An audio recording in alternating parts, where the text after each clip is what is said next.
Welcome to the Leadership Loading Podcast. My name is Jason McLaren. And I'm Riley Tejcek. Hey, Riley, thanks for coming on the show today. Riley is is an Olympic Team USA Olympian and a United States Marine Corps captain. I believe, I know you're the first woman Marine. I believe you're the first Marine altogether. So welcome to the show. Thanks so much for having me, Jason. Yeah, and I love what you're doing right now. You're forecasting for me, but I have not been to the Olympics yet.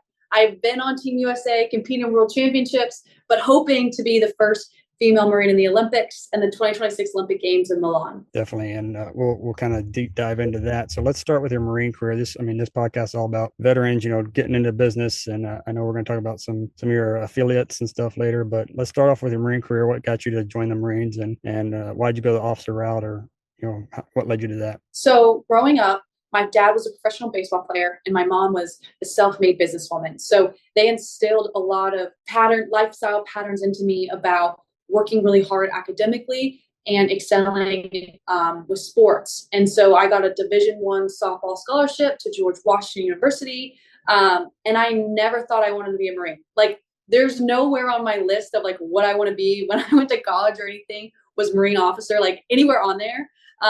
Essentially what happened was 3 weeks on campus, I met a Marine recruiter and it all changed from there. So why the officer route came was because I was already in college. So I was going to pursue my degree anyway. So I kind of fell into that.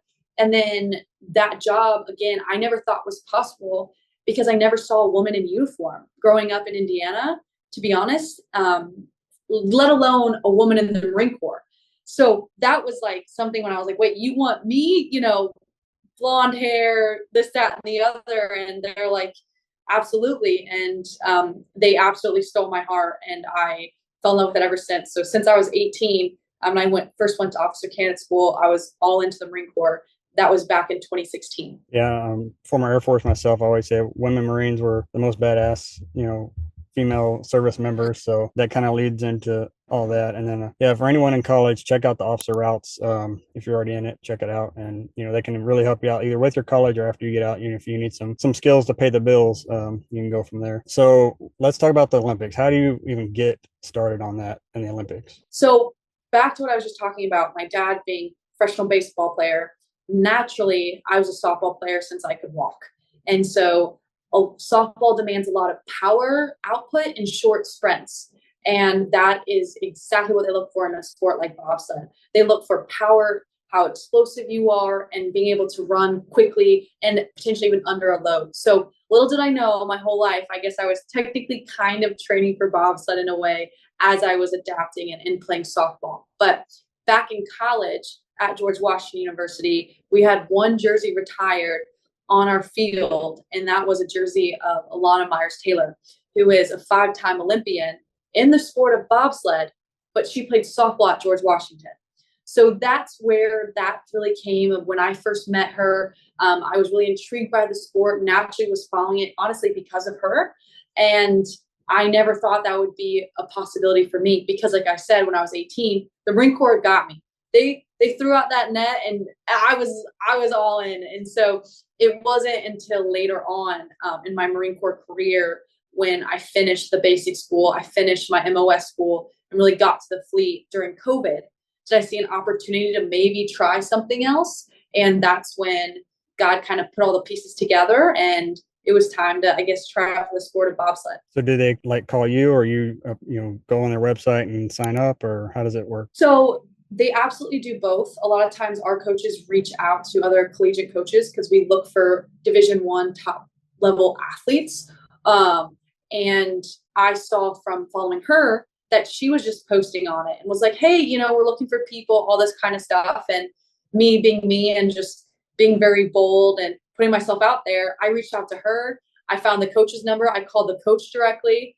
I just went all in and was just like, hey, y'all, this is something I want to try. And I'm really glad that I was so bold. It was honestly a little scary and it ended up working out perfectly. So I submitted a video. We have what's called combines, very similar to an NFL combine where they look at some of those things we talked about, like how fast you can run, some weightlifting stuff, your sport background, they take account your age and all that kind of stuff. And then that got me the invitation out to at least try and do a sport you've never done before and see if you even really like it. Yeah, so yeah, like you said, it's definitely like almost the NFL or any other professional sport. You got to try out, and I like how you took the initiative. And then that kind of leads into the podcast. You got to reach out sometime. You can't just fill out whatever it is, or hope they're going to pick you. Sometimes you got to reach out and call people and make those connections. So, and you're deployed right now. I know you're. We've already talked about your Marine background, but you're a logistics officer in the Marines, deployed. So if you're watching this on video, there is a couple of lags here, but uh, that's to be expected in a overseas location. So let's talk about what you're doing outside bobsledding. I know you have a lot of affiliate brands and a lot of things you're doing. Just great social media presence. Of course, we've connected on for the podcast, but let's talk about that. How you're using your background and skills to leverage social media and affiliate branding. Back in college, I actually completely deleted my social media. I was like, I'm done with it. I didn't like what it was doing. I was spending too much time on it and I wanted to focus on me. But when I started my bobsled journey and when I was like, I'm going to give this a shot, I literally created an Instagram solely so people could follow along. And my very first video was me talking to me like, I got this invitation. I can't believe it. I don't know what's coming of this. So it was almost kind of like my like diary of trying to talk and see, made me feel like I had some purpose. Like, wow, people actually care what I have to say. And I took it personally to say, I want to be that example for all the youth that are on social media and consuming it constantly, mind and focus on entering male dominated sports such as Bob lives based off of Christian faith. I'm not someone that's going to post inappropriate photos or I don't curse or stuff like that. So I really created that to show people that you don't have to do that. And because you don't do that, you can still get a following. So that was really my goal on social media. And then because of that, I've been blessed where a lot of bobsled for me has been self-funded. And I've used social media to try to reach out to other companies and brands, like we talked about, be proactive and reach out and not just wait. And one of my favorite brands that I'm working with that literally was like 2 years in the making of like reaching out and like, I really want to work with you. Is this brand Incrediwear? And they're absolutely amazing, like incredible, haha, play on words, but they are all about recovery and injury prevention for athletes. So they make all kinds of compression wear for literally every part of your body. And there's something that I use all the time when I have injuries. I have a ongoing shoulder issue from softball, shocker. But even when after I'm done in bobsled and stuff, I throw on their recovery pants and just really let my body just like rest and keep that blood flow to my body, continue to stay in the fight because I have to work long hours in the Marine Corps. I have a clothing brand that I work with called Curves and Combat Boots, some supplement companies and stuff such as that. Yeah, we'll put the links, your affiliate links in the show notes below.